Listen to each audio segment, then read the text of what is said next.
안녕하십니까, 강동호 변호사입니다. 부동산 뉴스 하나 읽어드릴 텐데요. 이건 지역주택조합 사안인데 경남 김해에 있는 지역주택조합이랍니다. 여기서 전 조합장 등 5명이 피소가 됐다는데 이 내용이 뭔가를 보니까 이 조합의 전 조합장인 B씨 등 5명은 추진위원회를 2015년도에 설립하고 쭉 진행을 하면서 업무대행사한테 60억 정도도 빌렸답니다, 조합이. 그 당시 이제 추진위원장으로 있을 때 빌렸는데, 빌리는 건 빌릴 수도 있죠. 왜냐하면 주역조합이 처음에는 자금이 잘 없잖아요. 그러면 업무대행사가 빌려주기도 하는데 나중에 이제 우리 업무대행 용역비를 갖다가 줄 때 그 대금까지 같이 주세요 하고 빌려주기도 하는데, 문제는 60억 정도 차용하는 경우 잘 없어요. 보통 해봤자 몇 억 정도, 많아봤자 10억 정도인데 60억이나 차용을 했고, 그 차용을 한 다음에 이율을 연 23%로 지급을 했답니다. 그래서 2019년 12월까지 한 4년 정도, 4, 5년 정도 걸쳐가지고 이자만 34억이 넘게 나갔대요. 그러니까 원금의 한 절반 이상이 나간 거죠. 거의 60% 정도가 이자로 나간 건데 5, 6년 사이에. 그러면은 사실은 조합원들 입장에서는 손해를 많이 본 거죠. 왜냐하면 그거를 이렇게 23% 고리대금도 아니고 이렇게 하는 경우 잘 없잖아요.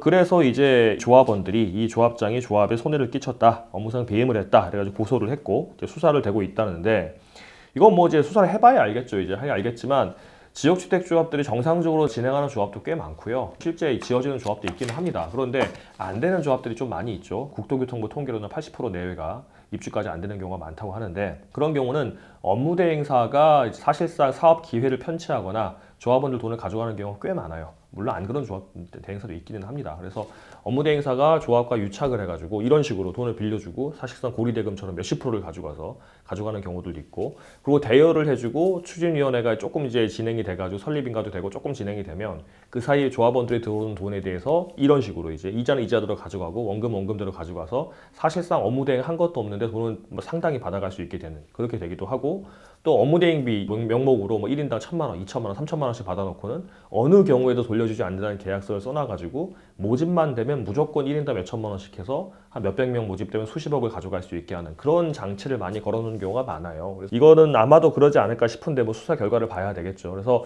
지역주택조합 가입하실 때는 아주 신중히 하셔야 되고, 제대로 진행이 되고 있는지, 업무대행사와 조합 사이의 관계가 건전한 관계인지, 그리고 땅이 상당히 확보가 됐는지, 이왕이면 사업계획 승인까지 났는지 이런 걸 보시고 가입하시는 게 맞습니다. 또 이미 가입한 조합원들 입장에서는 업무대행사가 조합에서 돈을 많이 빼가는 게 아닌지, 사실 업무대행사가 자기들 돈 벌기 위해서 지역주택조합 이용하는 게 아닌지 감시를 하셔야 되고, 그게 이제 확인이 됐다고 한다면 탈퇴를 하시거나 아니면 이걸 제대로 진행하시려고 한다고 한다면 비대위를 이제 결성하셔가지고 전문 변호사 도움을 받으셔가지고 집행부 교체 등도 하고 업무대행사 계약 해지도 하고 새롭게 이제 집행부를 만들어서 사업을 진행하는 그런 도움을 받으셔서 진행하시면 될 것 같습니다.